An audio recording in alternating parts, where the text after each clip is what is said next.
వందనములు. ఈరోజు పరిశుద్ధ వాక్యము. నేనెల్లప్పుడూ యెహోవాను సన్నుతించెదను, నిత్యము ఆయన కీర్తి నా నోట నుండును. కీర్తనలు 34 అధ్యాయము 1వ వచనం. అవును, దావీదు గారు చెప్పిన మాట ఏమనగా, నేనెల్లప్పుడూ యెహోవాను స్తుతించెదను అంటే మనకు ఎన్ని కష్టాలు వచ్చినా, ఏ వ్యాధి వచ్చినా యెహోవాను విడవకుండా ఉండాలి. దావీదు అలాగే ప్రార్థన చేస్తూ యెహోవాను సన్నిధించేవారు.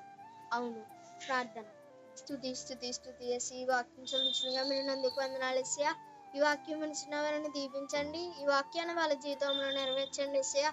వాళ్ళకున్న అనారోగ్యాన్ని మీరు స్వస్థపరిచి యేసయ్యా.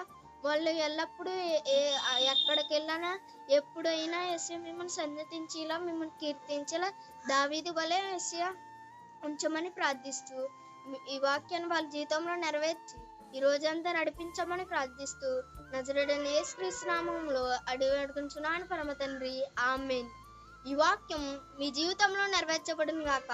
ఆమేన్.